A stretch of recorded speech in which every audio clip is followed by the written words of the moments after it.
இனி முக்கியமான உரை இதோ நடைபெற இருக்கிறது. இந்த உரையை நமக்கு யார் தருகிறார்கள் என்கிற கேள்விக்கு விடை அத்தனை பேருக்கும் தெரியும். ஆனால் அவரை பற்றி இரண்டொரு வார்த்தையை சொல்லி இந்த உரையை அவரை ஆரம்பிக்க சொல்ல நான் ஆசைப்படுகிறேன். எங்கோ ஒரு அறிவியல் புத்தகத்தில் நான் படித்தது ஞாபகத்திற்கு வருகிறது. மெமரி யூனிட், அதாவது ஞாபக பகுதி என்பது ஆண்களை விட பெண்களுக்கு அதிகமாக இருக்கிறது. எனவேதான் பெண் குழந்தைகள் தேர்விலே முதல் ரேங்க் வாங்குகிறார்கள் என்று எழுதப்பட்டிருந்தது. ஆனால் இது அறிவியல் பூர்வமாக உண்மையா என்று எனக்கு இன்னும் முழுமையாக விளங்கவில்லை. ஆனால் நெல்லைக்கண்ணன் அவர்களை பார்க்கிற போது அதை எனக்கு முற்றிலும் மறுக்க தோன்றுகிறது. ஏன் மறுக்க தோன்றுகிறது என்று சொன்னால், அவருக்கு எவ்வளவு கவிதைகள் அவருடைய ஞாபக பகுதியிலே இருக்கிறது என்று எனக்கு தெரியாது.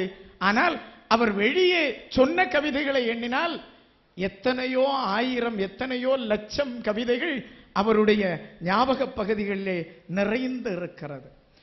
அப்படி என்றால் இந்த அறிவியல் அல்லது இந்த புத்தகத்திலே நான் படித்த செய்தி தவறு என்றுதான் நான் நினைக்கிறேன், நெல்லைக்கண்ணன் அவர்களை முன்வைத்து பார்க்கிற போது. அது மட்டுமல்ல, உலகத்திலே என்ன நடந்தது, ஒரு சிலருக்கு ஒரு குறிப்பிட்ட வயது தாண்டி விட்டால் ஒரு 10 வருடத்திற்கு முன்னால் என்ன நடந்தது என்று ஞாபகம் இருக்காது. ஏன், நேற்று சாயங்காலம் யார் நமக்கு தேநீர் வாங்கி தந்தார்கள் என்பதை கூட இன்றைக்கு காலையிலே நாம் மறந்து விடுகிறோம்.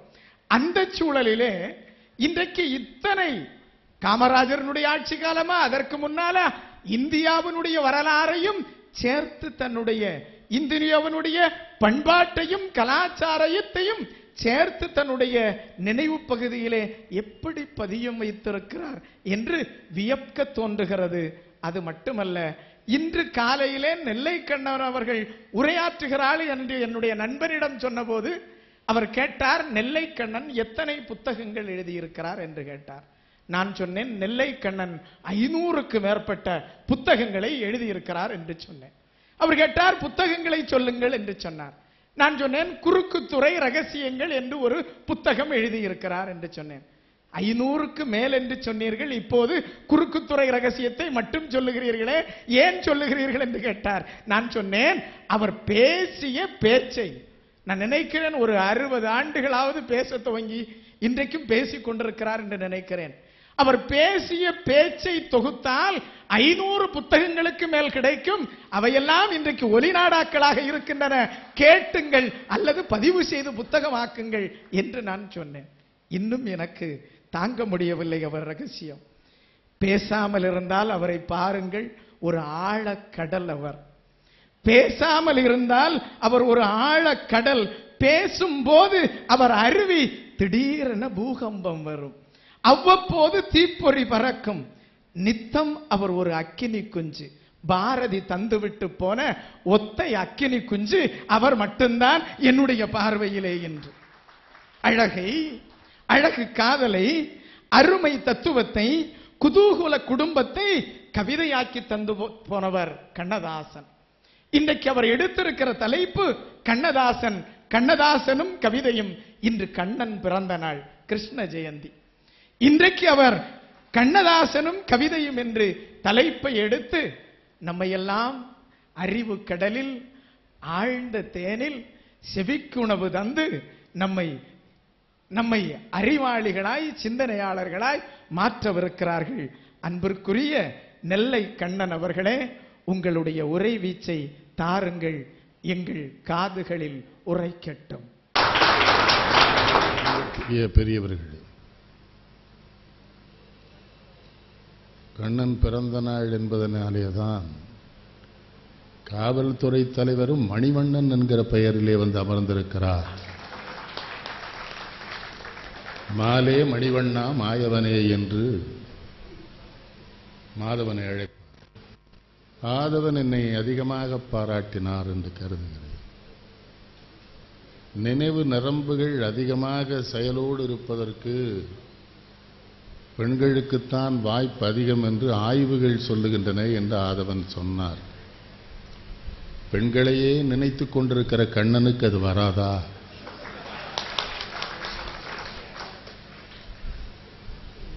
ஷாஜகான் கேட்கிறார், இந்த வயதிலா என்று. கவியரசு கண்ணதாசன் சொல்வார், அதற்கு வயதே கிடையாது என்று. மதுரையிலே ஒரு மேடையிலே கவிஞரை வைத்துக் கொண்டு நான் சொன்னேன், நான் உங்களை ரொம்ப காதலிக்கிறேன், நான் பெண்ணாக இருந்திருந்தால் உங்களைத்தான் திருமணம் செய்து கொண்டிருப்பேன், ஆனால் கருத்த பெண் உங்களுக்கு பிடிக்குமோ பிடிக்காதோ என்று. அவர் பேசுகிற பொழுது சொன்னார், நான் பெண்களில் நிறம் பார்ப்பதே இல்லை என்று. ஒன்றுமில்லை, லேனா தமிழ்வாணன் பார்க்கிற பொழுதெல்லாம் நினைவு நரம்புகள் வயதேற ஏற அழிந்து போகும், உங்களுக்கு எப்படி இருக்கிறது? நான் உண்மையாக இருக்கிறேன், நேர்மையாக இருக்கிறேன், நாணயமாக இருக்கிறேன், ஒழுக்கமாக இருக்கிறேன். அதற்கு காரணம் காமராஜர் என்கிற ஒரு பெரிய மனிதனிடம் நான் வாழ்ந்தேன். அவர் இதை மட்டும்தான் எங்களுக்கு சொல்லித் தந்தார், வேற எதுவுமே. ஒரு பெண் குறித்து ஒரு இளைஞன் வந்து பெருந்தலைவர் முன்னாலே சொன்ன பொழுது அவனை ரொம்ப திட்டி வெளியே போட்டார். அப்புறம் சொன்னாரு, அந்த பிள்ளைக்கு ஒரு பையன் இருக்கான், அவன் கேட்டா எவ்வளவு வருத்தப்படுவான்னார். முட்டாளே பெண்ணை பேசாது. இந்த கண்ணன் பிறந்த நாளிலே கண்ணதாசனை பேச வேண்டும் என்பது கூட என் திட்டம் இல்லை, அது கடவுளின் திட்டம். கேட்கிற பொழுது மூர்த்திட்ட கண்ணதாசனும் தமிழும் வச்சுக்க, நல்ல மூர்த்தி, ரொம்ப அன்பான பிள்ளை. அழைக்கிற முறையில் அழைக்கிற பொழுதுதானே மனது மகிழ்வுறுகிறது. ஷாஜகான் சொல்றாங்க, படிக்கிறாங்க பிள்ளைகள், இன்னும் படிக்கத்தான் செய்றாங்க, படிக்காமல்லாம் இல்லை. ஆனால் கண்ணதாசனும் உங்களுக்கு ஒரு செய்தி, அவரும் 8வது பிறந்தவர், நானும் 8வது பிறந்தவர். இன்னொரு சிரமம் இருக்கு, பீஷ்மரும் 8வது பிறந்தவர், கண்ணனும் 8வது பிறந்தவர், மன்னிச்சுக்கிடுங்க, சகுனியும் 8வது பிறந்தவர். இந்த பாரதமே அந்த 3 8க்குள்ள தான் சுத்தும், பீஷ்மர், கண்ணன், சகுனி. கண்ணதாசன் உங்களுக்கு பெண்கள்கிட்ட எல்லாம் கேட்கிறேன், இப்ப எங்க அம்மா எல்லாம் 9 குழந்தை பெற்றிருக்காங்க, நீங்க பெறவே மாட்டேங்கிறீங்களே, எந்த பெண்ணாவது குழந்தைய பெறுறாங்களா? இப்போ பெற்றெடுக்கிறாங்களா? அறுத்து தான் எடுக்கிறாங்க. அறுத்து. எங்க ஊர்ல திருநெல்வேலியில் ஒரு பொண்ணு மகனை திட்டுறா, உன்னை போய் பெத்தேன்னு. அவன் சொன்னா, எங்க பெத்த, அறுத்து தானே எடுத்த, பெத்தேன்னு பொய் சொல்லாதான்ட்டு. அதுல வேற நல்ல நட்சத்திரம் பார்த்து வேற அறுக்கிறாங்க. இயல்பான அந்த பிரசவத்துல தான் நட்சத்திரம்லாம் சரியா இருக்கும்.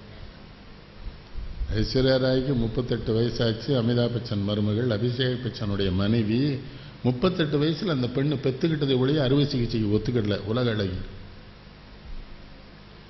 எனக்கு அவன் மேல பெரிய மரியாதை. ஒரு தாய்மை என்பது எத்தனை சிறந்தது. தாயிற் சிறந்த கோயிலும் இல்லைன்னா அப்படி சொன்னான். தந்தை சொல் மிக்க ஐயா பேசும்போது சொன்னாங்க, பிள்ளைகள்லாம் அப்ப அப்படி இல்லை. இந்த தனுஷ்னு ஒரு பையன் நல்லா நடிக்கிறான், வடநாட்டிலையும் வெற்றி பெற்றுட்டான், அமிதாப்போட எல்லாம் நடிச்சு. அவன் எல்லா படத்திலையும் தகப்பனை அசிங்கமா காட்டுறதே வேலையை வச்சு. அவங்க அப்பா மேல அந்த பையனுக்கு ஏதோ கோபம் இருக்கும் போல தெரியுது. அது ஒட்டுமொத்த அப்பனையும் பிடிச்சி இழுத்து விடுறானே படத்துல. கண்ணதாசனும் 8வது பிறந்தவர், 8வது தான் படிச்சார். கண்ணதாசங்கிற பேரு அவர் வச்சுக்கிட்டது. அருராமநாதன் அவங்க ஆள் ஒருத்தர் பத்திரிகை நடத்திட்டு இருந்தாரு, அதுல போய் ஒரு வேலை கேட்க போறாரு. வேலை கேட்கும்போது கம்பதாசன் பாரதிதாசன்லாம் இருக்காங்க. அருராமநாதனுக்கு இவரை தெரியாதான், எழுதுறியோன்னு ஆமாட்டார், போய் சொல்றாரு. அப்ப அருராமநாதன் பேர் என்னன்னா, இவர் யோசிச்சிருக்கார், பாரதிதாசன் கம்பதாசனுக்கு கண்ணதாசன். அதான் நின்றுடுது. திரைப்பட பாடலாசிரியர்களிலே ஒருவர் வந்து தன் வீட்டு வாசலிலே தயாரிப்பாளர்கள் அத்தனை பேரும் காத்து கிடக்கிற ஒரு சூழலை உருவாக்கியது கண்ணதாசன் ஒருவர் தான். அவ்வளவு ப்ரொடியூசர்ஸுமே காத்து. போற்றுவார் போற்றட்டும், பொழுதுவாரி தூற்றுவார் தூற்றட்டும், ஏற்றதொரு கருத்தை எனது உள்ளம் என்றால் எடுத்துரைப்பேன், எவர் வேணும் நெல்லேன் அஞ்சேன்பர். அவர் திருவாசகமும் திருமறைகளும் திருவாய்மொழியும் தமிழ் முழுவதும் கற்றதனாலே தான் அவருக்கு கவிதை கைவந்த கலையாயிற்று. ஒரு திரைப்பட பாடல் அவர் எழுதுகிற பொழுது கூட நான் அருகில் இருந்து பார்த்திருக்கிறேன். நம்பவே முடியாது. தமிழுக்கு அவர் பாடியிருப்பது கதிர் வெடித்து பிழம்பு விழ கடல் குதித்து சூடாட்ட முதுகு நிலப்பரப்பின் முதற் பிறப்பு தோன்றிவிட நதிவர் முன் மணல்தரும் முன் நலமளத்த தமிழனங்கே பதி மதுரை பெருவழியில் பாண்டியரையை பார்த்தவளே நின்னை நான் வணங்குவதும் நீ என்னை வாழ்த்துவதும் அன்னை மகற்கிடையே அழகில்லை என்பதனால் உன்னை வளர்த்து வரும் ஒன்புகள் சேர் தன்புலவர் தன்னை வணங்குகின்றேன் தமிழ் புலவீர் வாழியரோம்பார். எப்படி சொல்வாரு? கதிர் வெடித்து பிழம்பு, சூரியன் வெடிச்சு பிழம்பு விழுந்தது, அது குளிராச்சு. அந்த பூமி தோன்றிய பொழுதே தோன்றியவள் வராது. திரைப்பட பாடல்களிலே கூட எதுகையும் மோனையும் இடராமல் எழுதிய கவிஞர். மெட்டுக்கு பாட்டு எழுதுவார். இசை வடிவத்திற்கு பாட்டு எழுதுகிற பொழுது கூட அதுல எதுகை மோனை வந்து ஒரு செய்தி. புரட்சி தலைவருக்கும் அவருக்கும் மனக்கசப்பு இருக்கிற நேரம் புரட்சி தலைவர் 1000 ஒருவன் என்று ஒரு படம் எடுத்தார். இன்றைய முதல்வர் முதலில் நடித்தார். அதில் ஒரு ஆங்கில இசைக்கு பாட்டு போட வேண்டும் என்று புரட்சி தலைவர் விரும்புகிறார். அவர் வாலியை வளர்த்து கொண்டிருக்கிற நேரம் வாலியால் அந்த பாட்டை எழுத முடியல 10 நாளா. புரட்சி தலைவர் கடைசியில் என்ன பண்றாரு? உதவியாளரை கூப்பிட்டு கவிஞர்கிட்ட கேளுன்னு இருக்கார். உதவியாளர் கூட்ட உடனே இவர் கவிஞருக்கு ஆச்சரியம். எம்ஜிஆரா கேட்டார். ஆமா நான் அனுப்புறேன்னு இருக்கார். 5 நிமிஷம் பாட்டு வந்துடுது. அதோ அந்த பறவை போல வாழ வேண்டும், இதோ இந்த. அப்பந்தான் புரட்சி தலைவர் சொன்னாராம், தேவையில்லாம அந்த ஆள்கிட்ட நான் சண்டை போட்டுக்கிட்டேன், அவனால தான் நான் எழுத முடியும். கூடவே இருந்து பார்த்தனால சொல்றேன். ஸ்ரீதர் ஒரு படத்துக்கு போலீஸ்காரன் மழுக்கு ஒரு காதல் கழவு திருமணம் பண்ணிட்டாங்க. அதுக்கு ஒரு டூயட்டுங்கிற அவர் சிரிச்சுட்டே கேட்கிறாரு, மண்ணு மலர் மட்டை எல்லாம் எழுதியாச்சுடா ஸ்ரீதர், என்னடா வேணும்? விஸ்வநாதன் சொல்றாரு, அண்ணே உடனே தான் அந்த பொன்னன் பேன் சிறு பூவன் பேன் அந்த கண்ணன் பேன் வேறு. அவர் பாட்டு என்ன நீ அறிவாய் உன்னை நான் அறிவேன். அவர் பாட்டு ஒரு 10-20 சரணம் பஞ்சாப் நாசன் எழுதிக்கிட்டாரு. பஞ்சு அதை சரி பண்ணி கொடுறான்னு எம்ஜிஆருக்கு பாட்டு எழுதி போயிடுச்சு. அங்கேதான் அந்த பாட்டு தொட்டு விட தளரும் கைப்பட்டு விட மலரும் பக்கம் வர மயங்கும் உடன் வெக்கம்பர தயங்கும் பெண் பார்க்க சென்ற போது தலை மண் பார்க்க நின்ற பாத்து தென் பாண்டி செயலை குலுங்க என்னை சேர்ந்தாளே கண்கள் மயக முத்தான கண்ணி நகையும் உலகாத காத நகையும் வரும். இப்போ ஒரு பயிலுக்கும் சுகப்பிரசவம் ஆக மாட்டேங்க. முக்கி தக்கி தான் எழுதான் எல்லாருமே. இவன் எல்லாத்தையும் எனக்கு தெரியும், இவனை எங்க திருடுறான்னு எனக்கு தெரியும். அதனால அவங்களுக்கு என்ன கண்டா பிடிக்காது. என்ன ஷாஜகான்? அது மட்டும் இல்ல, யாரையா வச்சு என்கிட்ட பேசுறான், ஐயாவை என்ன சொல்லாது, என்ன தப்பு பண்ற, தமிழ்ல தப்புன்னா நான் சொல்லுவேன். நீ வாழ்க்கையில தப்புன்னு வேறு, தமிழ்ல தப்புன்னா என் மொழிடாது, அதுல தப்பு பண்ணலாமா? அந்த பாசம்னு ஒரு படம் எம்ஜிஆர் நடிச்சார். அவர் இறந்து போன மாதிரி காட்டினாலும் அந்த படம் தோற்று போயிட்டு. அதில் சரோஜாதி ஒரு பாட்டு பாட்டுவோம், ஜல் ஜல் ஜல் என்னும் சலங்கைகளை சலசலம் என்னும் காலை செல்லுங்கள் காளைகளை சேர்ந்திட வேண்டும் இரவுக்குள்ளே. அவன்தான் திருடன் என்று இருந்தேன், அவனை நானும் திருடி விட்டேன், முதல் திருடும் காரணத்தால் முழுசாய் திருட மறந்து விட்டேன் அவ பாடுவான். இது பிறகு ஒரு பெரிய கவிஞன் காலமெல்லாம் காதல் விழாங்கிற படத்தில் இந்த 4 வரையும் அப்படியே போட்டு பாட்டு எழுதிட்டான். நான் உடனே தினமணியில் சம்பந்தம் இருந்தார்ல, சம்பந்தத்தை கூட்டேன். சம்பந்தம் சொன்னார், ஐயா எனக்கு இதுக்கு சம்பந்தம் கிடையாது, சினிமா வருஷம் வேற ஒரு வேணும், அவனை பேச சொல்லினேன். இந்த பாட்டு யார் பாடுறா? அவனுக்கு தெரியல, சின்ன பிள்ளை. எவ்வளவு பெரிய கவிங்க உயிரோட இப்ப இறந்து போன ஒரு கவிங்கிட்ட திருடுறானே. இன்னொரு சின்ன பையன் சினிமாவில் பாட்டு எழுதுனா அவன் ஏன் கவிதையெல்லாம் எடுத்து அவன் கவிதைன்னு எழுதிக்கிறான். ஆனா எழுதும் போதெல்லாம் நெல்லைக்கண்ண நையாக்கு நன்றின்னு சொல்லிடுவானோ. ஆமா, நேருக்கு நன்றி. அப்துல் ரஹ்மான் அண்ணன்ட்ட இருந்து எடுத்துக்கிறது. அப்துல் ரஹ்மான் ஐயாக்கு வணக்கம், படிங்க. எதுக்கு ஆதவன்? நான் என்னமோ படிக்கணும் நினைவில் ஆயிரும். பல பேர் நினைக்கிறான் மனப்பாடம்லாம் கிடையாது, எது நல்லா இருக்கோ அது மண்டைக்குள்ள போயிடும்.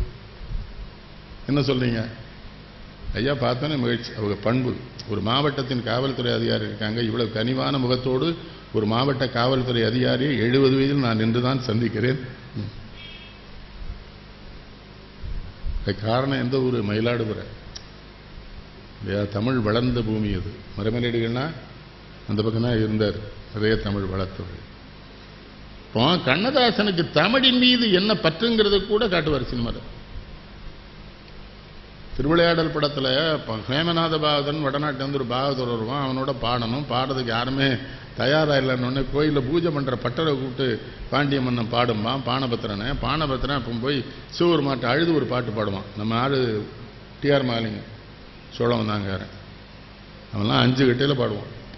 இசைத்தமிழ் நீ செய்து அறிஞ்சாதனே இருக்கையிலே எனக்கு என் பெருஞ்சோதனை வசை வறுமை பாண்டி நாட்டினிலே குழலி மணவாளனே உனது வீட்டினிலே இசை மயக்கும் நாத பாட்டினிலே வெற்றி ஒருவனுக்கோ மதுரை தமிழனுக்கோ. அதுல அவருக்கு என்ன தைரியமா இருக்கு. தாய்க்கு ஒரு பழின்னு இருந்தால் மகருக்கு இல்லையோ. சிவபெருமானை பார்த்து என்ன கேட்கிறான் அந்த பட்டரு, ஏய் தமிழுக்கு பழின்னா என்ன சொல்லலாம்? தமிழ் யாருக்கு தாயா? சிவபெருமானுக்கு தாயா. தாய்க்கு ஒரு பழி நேர்ந்தால் மகருக்கு இல்லையோ, அன்னை தமிழுக்கு பழி நேர்ந்தால் உனக்கு இல்லையோ.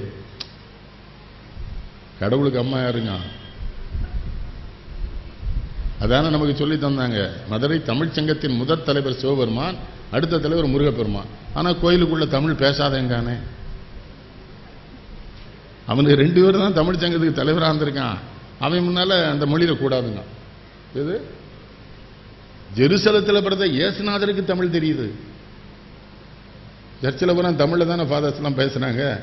இயேசுநாதர் அதை ஏற்றுக்கிட தானே செய்கிறாரு. ஆனால் நம்ம சிவபெருமானும் முருகனும் ஏற்றுக்கிட மாட்டாங்கன்னு நல்ல கவனிங்க.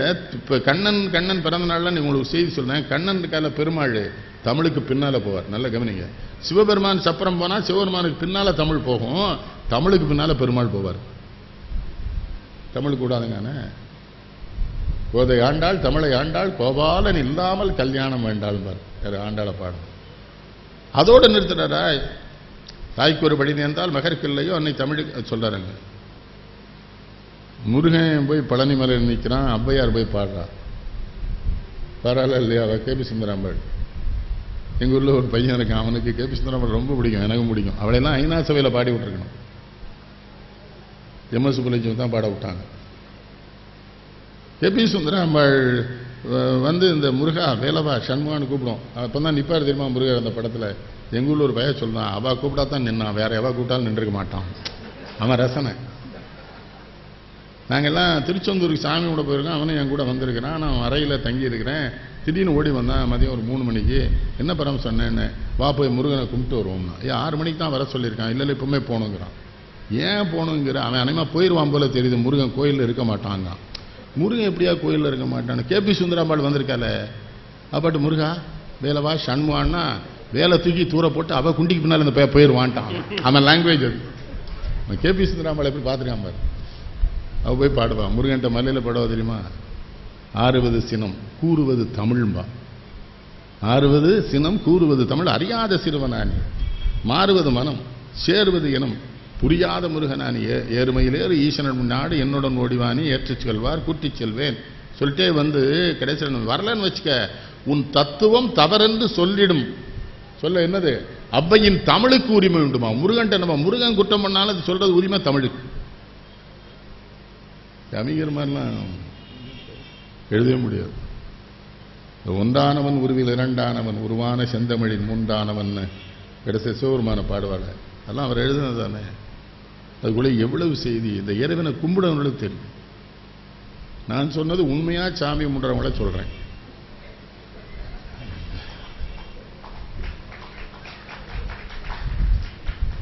கடவுள்கிட்ட போய் ஒன்றும் கேட்கக்கூடாது. தமிழ் சொல்லுது வேண்டத்தக்க தருவனி வேண்டமிழுதும் தருவனி வேண்டமயன்மாலுக்கு அறிவனி வேண்டியம்மை பணி கொண்டாய். மாணிக்கவாசர் சொல்றாரு, கடவுள்கிட்ட போய் எதுவும் கேட்காத, ஏன்னா உனக்கு வேண்டியெல்லாம் தந்து தான் அனுப்பிச்சிருக்கான். நீ எப்போ பிறந்தே அன்னைக்கும் வாழ்க்கையை முடிவு பண்ணிட்டான், திரும்ப போய் கேட்காது.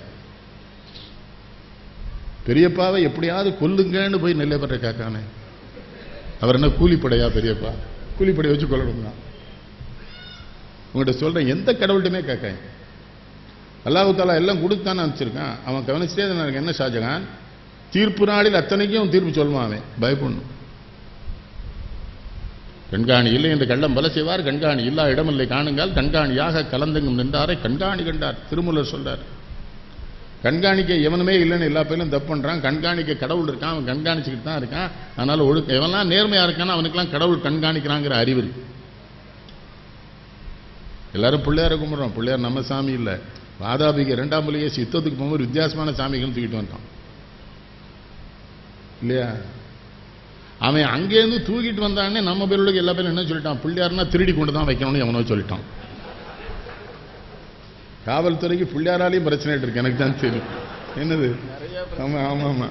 அன்னைக்கு குறிச்சியிலேருந்து போய் கம்ப்ளைண்ட் கொடுத்துட்டானுவா, எங்கிட்டேருந்து ஜங்ஷன்காரன் பிள்ளையாரை திருடிட்டான். அப்புறம் விசாரிச்சா பிள்ளையார் கேரளாலேருந்தே வந்திருக்காரு.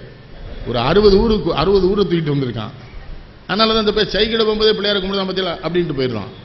நானே பிள்ளையார்ட்ட சொன்னேன், சாமி இறங்கி வந்து கும்பிட மாட்டேங்கான, இறங்கி வந்து என்னையா கொண்டு வித்துருவான்டா, பேசாம அப்படியே போட்டு விட்டுருங்க. அவரு சிரிப்பதற்கு மட்டும் சொல்ல, சிந்திக்க சொல்ல. கோயிலில் நம்பிக்கை இருக்கவன் கோயிலுக்கு போ, மற்றவன் போகாதேங்கிறேன். எவனுக்கு நம்பிக்கை இருக்கவன், நான் நம்புறேன் இறைவன் இருக்கான், அவனுக்கு என்ன பேருன்னு எனக்கு தெரியல. நம்ம 1000 பேர்ல சொல்லி கும்பிடுறோம், அவன் இருக்கான். அவன் இருக்க போய் தான் நம்ம பார்க்க மிக தீமையெல்லாம் சமூகத்துக்கு விளைவித்தவன் எவனுமே நிம்மதியா சாகல. ஊர்ல தெரியும். ஆடை அணிகலன் ஆடம்பரங்கள் ஆண்டவன் விரும்புவதில்லை, அங்கொரு கண்ணும் இங்கொரு கண்ணும் ஆண்டவன் வழிபாடு இல்லைன்னு எழுதுவார். நினைவருக்கா? பெண்கள்ட்ட எல்லாம் சொல்றேன், பட்டுச்சேலை கட்டிட்டு தான் கோயிலுக்கு போகணும்னு நினைக்காங்க. சாதாரண நாட்டு சேலை கட்டிட்டு போங்க. இருக்கிற நகையை பூரா போட்டு போதிய தேவையில்லை. கடவுளை கொண்டு காட்டினா கொடுத்ததே அவன் தான், அவன்கிட்ட என்ன காட்டுறது? இல்லை, ரொம்ப கொழுப்பு அதிக கொழுப்பு. அவன் கொடுக்கலன்னா இப்போ என்ன எடுத்துக்கிடுங்க. இப்போ மணிவண்ணன் ஐயா இருக்கா, இவங்கெல்லாம் நிறைய படித்த பெரியவங்க. இவங்களோட மேடையில் நான் உட்கார்ந்துருக்கேன்னா எனக்கு இந்த வாய்ப்பை தந்த இறைவன் தானே. எது கட்டாலும் நினைவில் இருக்க மாதிரி ஆகிட்டான்லாமே. தம்பி சொன்ன மாதிரி இந்திய அரசியல் வரலாறு பூரா எனக்கு தெரியும். அதனால இப்போ எவனா தப்பா சொன்னா சங்கடமா இருக்கு. வரலாறையே தப்பா பேசுறானே. ஏதாவது ஒரு வருஷத்தை சொல்லி எதையாவது சொல்லுவான், நமக்கு சிரிப்பா இருக்கு. என்னடா தப்பா சொல்றாங்கடான்னு. அவர் டாக்டரேட் வாங்கியிருக்காருங்க, ஆனா தெளிவா தான் சொல்றான். டாக்டரேட்டு என்ன சார்? நான் ஒரு கவிதை சொன்ன, ஒரு மேடையில் ஒரு பெரிய கவிஞனை வச்சுட்டு அவனுக்கு ரொம்ப வருத்தம். என்னத்தான் சொல்லிட்டாரு ஐயா, விருதுகள் அனைத்தும் அவரே வாங்கினார், மரணம் மட்டும் தானே வந்தது. எவனாவது மரணத்தை வாங்கினானா என்ன ஆதவன்? எனக்கு ஒரு பெரிய பல்கலைக்கழகம் முனைவர் பட்டம் தருவன்னு சண்டை போட்டே இருக்காங்க. நான் வேண்டான்ட்டேன். ஆமாம், எனக்கு தேவையில்லைம்மா. அதே மாதிரி டெக்சாஸ் யூனிவர்சிட்டி எனக்கு தருவாங்க போல தெரியுது. இப்போ அங்கேருந்து ஒரு லெட்டர் வந்திருக்கு, எனக்கு முனைவர் பட்டம் தரோம். ஏன்னா டெக்சாஸ் யூனிவர்சிட்டியில் தினசரி நான் பிளாக் ஸ்பாட்டில் எழுதுகிற கவிதைகளை அந்த பிள்ளைகள் அங்கே போர்டில் எழுதி போடுமா தமிழ். எனக்கு தெரியாது, அவங்க யாருன்னே தெரியாது. பெருக்கத்து வேண்டும் பணிதல் சிறிய சுருக்கத்து. வள்ளுவன் சொன்னா ரொம்ப பெரிய ஆளாகும் போது அப்படியே பண்ணிடாங்க. ரொம்ப சாதாரணமாக இருந்தான்னு வச்சுக்கோ, தோரணை அவனை காட்டிக்க, அப்போ தான் ஊர் மதிக்கும். ஆனால் இப்போ எல்லாருமே தோரணையாகவே இருக்கான். அதில் இருந்து அவன் சாதாரணமானவன் நமக்கு தெரியுது. நம்ம என்ன பண்ண சொல்றீங்க? யாரை எங்கே வைப்பது என்று யாருக்கும் தெரியலைன்னு ஒரு பாட்டு எழுதார் பழைய பாண்டியன். இங்கு அண்டங்காக்கைக்கும் குயில்களுக்கும் பேதம் தெரியலை, மூடருக்கும் மனிதர் போல முகம் இருக்குதுடா, மோசம் வேஷம் நாசம் எல்லாம் நிறைந்திருக்குதுடா. உங்களுக்கு ஒன்று சொல்லட்டுமா? யார் என்ன எழுதினாலும் யாரை நான் பாராட்டினாலும் அத்தனையும் எங்கள் அப்பா வள்ளுவன்ட்ட வாங்கினா தான் இருக்க முடியும். இவங்ககிட்ட தனியாக வந்திருக்காது. வள்ளுவன் சொல்லியிருந்தாங்க, மக்களே போல்வர் கயவரன் அல்ல, அதான மூடருக்கும் மனிதர் போல. ஐயா வருத்தப்பட்டாங்க, பிள்ளைகளெல்லாம் படிக்க சொல்ல. இல்லை, அவங்க சொன்னது சரின்னு. கணிப்பொறி வந்ததுக்கு பிறகு படிக்கிறாங்கன்னு ஷாஜா சொல்ல ஒத்துக்கிறேன். திருநெல்வேலி புத்தக கண்காட்சிக்குள்ள நான் போனேன். ஒரு பொண்ணு வந்து நம்ம கவிதா பதிப்பத்துக்கள் ஏதோ வாங்கிட்டு இருந்தேன். ஒரு சின்ன பிள்ளை வந்து இந்த பள்ளிக்கூடத்து பிள்ளைலாம் விடிய காலம் வருதில்ல, அது வந்து ஒரு திருக்குறள் புத்தகத்தை எடுத்துருச்சு. அந்த கவிதா பதிப்பத்தில் இருந்த பையன் அது 125 ரூபா வாங்குறான். அது ஒரு 100 ரூபா வச்சுருந்து. நான் உடனே சொன்னேன், நீ வாங்கிக்கடான்ட்டு. நீ வாங்கிக்க, என் பில்லை போட்டுக்கடா, என் இதில் சேர்த்து. அந்த பொண்ணு வந்து என்கிட்ட 100 ரூபா கொடுத்தது. திருக்குறள் படிக்கிறேன்னு நீ சொன்னதுக்கு உனக்கு நான் 1 லட்ச ரூபா கொடுக்கணுண்டா குட்டி, நான் கொண்டு வரல, இந்த 100 ரூபாயை நீ வச்சுக்கோ. ரஜினிகாந்த் வாழ்க்கை வரலாறு கேட்கலையே அது.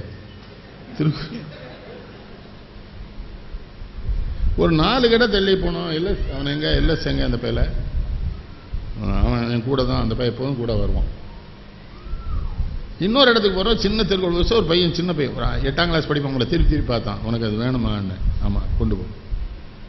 ஆனால் அந்த பதிப்பகத்தார்கிட்ட வேலை பார்க்குற பையங்களையும் அவர் நல்லா வச்சிருக்காரு. அவன் சொன்னான், என்னய்யா நீங்கள் வந்து ஒரு பையனுக்கு திருக்குறள் கூட சொல்லி அந்த புத்தகத்தை நாங்கள் காசு வாங்கினா எங்கள் முதலாளிங்களை திட்டுவாரியா, ஐயா கொடுக்க சொல்லும்போது கொடுத்துட வேண்டியான்னு சொல்லி கொடுத்தான். அவன் என்ன நினைக்கிறான் பாருங்க. திருக்குறள், நாலடியாறு எல்லாம் ஆத்தி ஐயா நம்ம எல்லாம் படிக்கும்போது என்ன சாஜானையா ஆத்திச்சூடிலாம் பள்ளிக்கூடத்தில் சொல்லி கொடுப்பாங்க, கிளவி சொன்னது. அவள் எவ்வளவு புரட்சியாக இருந்திருக்கா. அன்னையும் பிதாவும் முன்னறி தெய்வம் இருக்காள. கடவுள்னா யாருன்னு கேட்டிருக்கா. உனக்கு நேர தெரிஞ்ச தெய்வம் உங்கள் அப்பாவும் அம்மாவுன்னு. அப்பவும் அவருக்கு ஏதோ சமூக நெருக்கடி இருந்திருக்கு, யாரோ மிரட்டியிருக்கான் அவைய.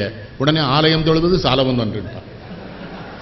அப்போமே இந்த சேட்டையை உனக்கு பண்ணியிருக்கான், இவனுடைய என்ன பண்ண அவ்வையாரையும் மிரட்டியிருக்கான் சாஜு. அடுத்த சொல்ற போது ஆலயம் தொழுவது அதை படிக்க சொல்லுங்க நம்ம பிள்ளைல, வேற ஒண்ணுமே வேண்டாம். அறஞ்செய்ய விரும்புங்க. அறம்னா என்னது? நேர்மை. அறம்னா வேற ஒண்ணு. எதெல்லாம் நேர்மையோ அதெல்லாம் அறம், எதெல்லாம் நாணயமோ அதெல்லாம் அறம், எதெல்லாம் ஒழுக்கமோ அதெல்லாம் அறம், எதெல்லாம் உண்மையோ அதெல்லாம். இவன் அறஞ்செய்யறதுன்னா சோறு போடுறதுன்னு நினைக்கான். அது நல்ல சோத்தையும் போட மாட்டான், புண்ணியத்தை சேர்க்கானும், கையெல்லாம் துண்டு துண்டா வெட்டணும். நல்ல சோறு. நான் என்ன சொல்றேன், ஐயன் இட்டு ஒண்ணு தான் சொல்றேன். நீ சாப்பிட்டுட்டு மிச்சத்தை போடாத, நீ பொங்கின உடனே அவங்கள கூட்டி சாப்பாடு போட்டு நீ சாப்பிடு. கண்ணதாசன் எனக்கு ரொம்ப பிடிச்ச விஷயம் தமிழின் மீது இருக்கிற பற்று மட்டும் இல்லை, அவருடைய நகைச்சுவை உணர்வு இயல்பா இருக்கிறது. என்ன சங்கடம் பாருங்க, அவர் ஒரு தீய பழக்கம் வந்துட்டு என்ன பண்றது, அவரை குறையே சொல்ல முடியாம போற, அவர் உடனே குடியாரன்றான். இவனெல்லாம் முட்டாத்தனமா சொல்லுவாங்க, மேடைக்கு வந்தா குடிச்சிட்டு வர மாட்டாரு, எழுதுற பொழுது குடிக்க மாட்டாரு அவர். அதெல்லாம் நைட்டு 12 மணிக்கு ஆரம்பிச்சு அப்படியே காலம் 5 மணி வரை, அப்புறம் தூங்கிடுவாரு. 1 மணிக்கு எந்திரிச்சு குளிச்சு அந்த மஞ்சள் சில்க் சட்டையும் வேட்டையும் கட்டி திருநீர் விட்டு குங்குமம் விட்டு வந்தானா நான் சிரிச்சுட்டே சொல்லுவேன், உங்களை குடிச்சான்னு எமட்ட சொன்னாலும் நம்ப மாட்டானே அப்படின்னு. என்ன பிள்ளை வாழ்பார், இல்லை நீ அப்படித்தானே இருக்க, அழகுனா என்ன நிறம், என்ன உயரம். திராவிட இயக்கத்திற்குள் இருந்து கொண்டே திராவிட இயக்கத்தின் தாக்கம் இல்லாத கவிஞனாக அந்த மொழி நடை இல்லாத வேறு மொழி நடையில பேசணும். சாதாரணமா பேசுவார். தென்காசி திருவள்ளுவர் இடத்துக்கு கூட்டிருக்காங்க, இவர் பேசிட்டு இருக்கிறார். எனக்கு திருமணம் ஆயிற்று, முதல்வரில் என் மனைவி வந்து அமர்ந்தாள். நான் அவளிடம் கேட்டேன், நான் அழகாக இருக்கிறேனா என்றேன். தலையசைத்தாள். உனக்கு என்னை பிடித்திருக்கிறதா என்றேன். தலையசைத்தாள். உன்னிடம் என் புகைப்படத்தை காட்டினாளா என்று கேட்டேன். தலையசைத்தாள். என்ன சொன்னாலும் தலையசைத்தாள். பிறகுதான் தெரிந்தது அவளிடம் நான் ஏதேனும் ரகசியமாக பேச வேண்டும் என்றால் அது அடுத்த வீட்டுக்காரனுக்கும் கேட்கும் என்று. இந்த அம்மாவுக்கு காது கேட்காது, முதல் மனைவிக்கு. அதை இப்படி டெவலப் பண்ணி சொல்லிட்டு கடைசியில் சொன்னாரு, எல்லா மனிதனுக்கும் இந்த கொடுப்பனை கிடைக்குமா, நான் என்ன பேசினாலும் அவளுக்கு கேட்காது என்பது எனக்கு கொடுப்பனை அல்லவா, இது பகவான் கண்ணன் தந்ததுன்னாரு. வாழ்க்கை சுலபமா.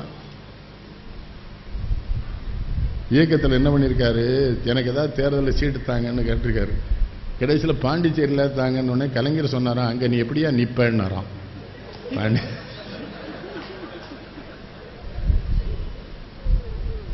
தமிழ் தமிழ் தமிழ். இப்போ நான் வந்து இங்கே ஐயாட்ட சொன்னேன், நான் பள்ளி இறுதி வகுப்பு தான் தேர்வு பெற்றேன், பல்கலைக்கழக புகு வகுப்பில் தோத்துட்டேன். எல்லா பாடத்திலையும் போயிடுது, தமிழ் மட்டும்தான் தேர்வு. ஆனால் அப்போ செலெக்ஷன் உண்டு 1961 பியூசியில். ஆனால் அந்த செலெக்ஷனில் நான் தான் காலேஜில் முதலாவதாக இருந்தேன். ஏன் போச்சுன்னே தெரியாது. எங்கள் தந்தையார் மட்டும்தான் எனக்கு சொன்னாங்க, ஐயாங்கவா உன்னை கடவுள் வேறு காரியத்துக்காக படிச்சிருக்கான், அதனால தான் நீ படிக்கலை, நீ படித்தா ஸ்டேட் பேங்கில் உங்கள் அண்ணன் வேலை வாங்கிடுவான், நீ கடைசியில் ஒரு ஜிஎம்மாக தான் இறந்து போவேன். ஆனால் இப்போ நீ வந்திருக்கிற இடம் என்ன தெரியுமா, உன்னோடு பிறந்த அத்தனை பேரும் உன் பேரை சொல்லித்தான் அவங்களை அறிமுகப்படுத்த முடியுமே, அவங்க பேரை சொல்லி உன்னை அறிமுகப்படுத்த மாட்டான்னு எங்கள் அப்பா சொன்னாங்க. அவங்ககிட்ட தான் தமிழ் படித்தாங்க அப்பாட்டு. என்ன சங்கடம் தெரியுமா ஷாஜகான், வெண்பா உருகாலி கல்லானே வெள்ளோலை கண்பார்க்க கையாளுதானே பெண்பாவி பெற்றாளை பெற்றால் பெரும்படையை பெற்றால் எட்டமற்றெட்டுன்னு சொல்லிடுவாங்க. உடனே சொல்லணும், வெண்பா ஒரு தடவை உனக்கு நினைவுலன்னா விட்டுருந்துடும்.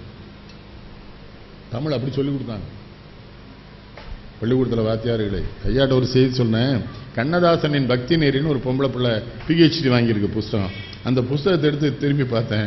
அந்த பாட்டு சொன்னோம்ல, தாய்க்கு ஒரு படி நேர்ந்தால், அந்த பொண்ணு எழுதுது, முருகனின் முன்னால் உட்கார்ந்து உருகி உருகி பிரார்த்திக்கிறார். சிவபெருமானால உட்காந்து பாடலாம் தியானமா, நீங்க முருகன் முன்னால இருந்து பாடினான்னு அவ எழுதியிருக்கா, PhD வாங்கிட்டாள.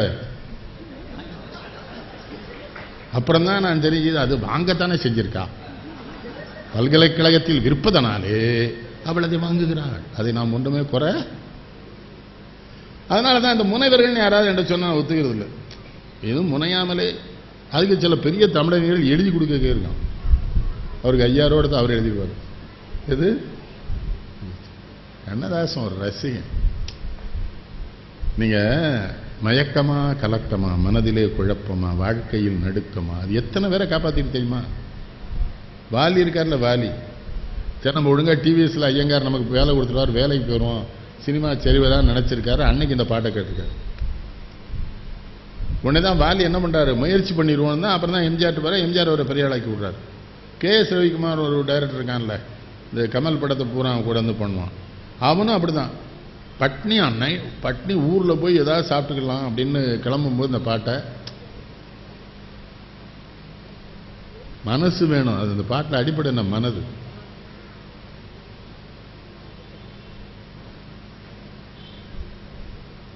என்ன 2 பேரும் ஏதோ ஆராய்ச்சி பண்றீங்க? கொஞ்சம் சத்தம் வருது. அதுக்கு தான் பாருங்க, ஃபேன் சத்தம் தான். ஃபேனை கிடத்துனா நான் சத்தம் போட்டுருவேன், இல்லைன்னா ஃபேன் சத்தம் போடுது. ஏதோ ஒன்று சத்தம் போடுது இந்த நாட்டில், நமக்கு அதான் தெரியுது இல்லையா? அப்படின்னு கூலர் ஏர் கூலர் இல்லை நெபண்ணு என்ன இங்கே தூக்கி வை, மைக்கில் படாத மாதிரி வை, திருப்பி வை. எங்களுக்கு நம்ம அந்த உடனே அந்த வகை திருப்பி வைக்கானே. அடுத்த தடவை உன்னை மத்திய அமைச்சராக்கிறேன் நான், நீ ஒன்றும் கவலைப்பட.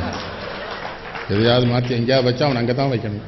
ஷாஜகான் இல்லையா? இது கரெக்ட். நீ மைக்கில் பட்டால் தான் சத்தம். இதெல்லாம் கவனிக்கணும். வேற என்ன, உன் தொழிலை நீ கவனிச்சா தான் என் தொழிலை நான் கவனிக்க முடியும்.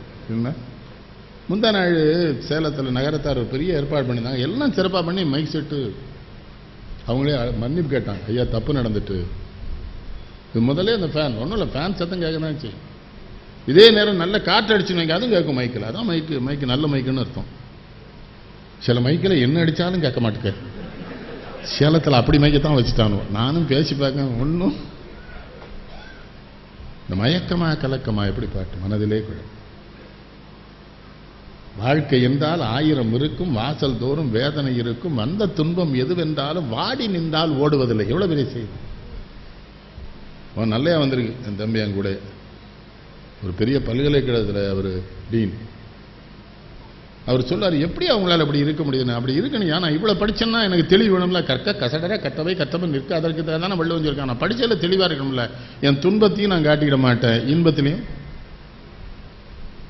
என் பையில 10,000 ரூபாய் இருக்கும்போது நான் என்ன மகிழ்ச்சியோட இருக்கணும், அதுதான் 5 ரூபா இருக்கும்போது அதே மகிழ்ச்சியோட இருப்பேன். இந்த பயலுக்கு நம்ப முடியாது. என்ன செய்யுமா, என்ன ரூபாய் இல்லையம்மா வரும். என் அன்னை காந்திமதி என்ற ரூபாயை நான் செலவழிக்க எங்க ஊர்ல இருக்காள் எங்க அம்மா காந்திமதி நெல்லைப்பூர், அவ உடனே கொடுத்துருவா. எனக்கு பணம் வந்துடும். யாரோ ஒரு பையன் ஓடி வருவாங்க, இந்த அணைச்சியில் ஒரு 50,000 வச்சிருங்க, நான் 1 மாசம் கழிச்சு வாங்கினேன். பணம் இருந்தா கொடுத்துட்டே இருப்பேன். கொடுத்துருங்க, நான் மாட்டவே மாட்டேங்கானே. பைக்குள்ள கையை விட்டு தேடி 8 அணாவை எடுத்துட்டானே. அரசாங்கத்தில் 40,000 சம்பளம் வாங்கலாம். அந்த 8 அணாவை கொண்டு பிச்சைக்காரன் கொடுத்து மீதம் 4 அணா கொடுன்னு கேட்கான். பிச்சைக்காரன் சொன்னா, நீ தான் பிச்சைக்காரன், நீ வந்து என் கீழே போகணும். இந்த சண்டாள கொடுங்க. எம்ஜிஆர் உயிரோட இருக்காருன்னா காரணம் என்னது? கொடுக்கணும். ஈழ ஒரு பையன் என் கூட இருக்கான், சுப்பிரமணியன் என் கூட வந்தான்னா அவனை தள்ளி போன்றேன். ஏன்னா அவன் எழுதிய பக்கம் தான் வருவான். கையை பிடிச்சிக்கணும். அண்ணாச்சி ரூபா கொடுத்துறாங்கம்மா, நீ சும்மா இல்லை. ரூபா கொடுக்காம தடுக்க ஒருத்தன் கூட வரானே, கொடுத்துறேன். எவ்வளவு நல்ல வேணலாம். நமக்கு புண்ணியமே சேரக்கூடாது. அழைத்தவர் குரலுக்கு வருவேன் என்றான் கீதையிலே கண்ணன். நம்பிக்கை அவருக்கு. அவர் எவ்வளவு சிரமப்பட்டிருக்காரு தெரியுமா பணத்துக்கு. ஒரு தீபாவளிக்கு தன் 13 குழந்தைகள் 12 குழந்தைகளுக்கும் துணி வாங்க முடியல. அண்ணன் ஏஎல் சீனிவாசன் பெரிய பட தயாரிப்பாளர்,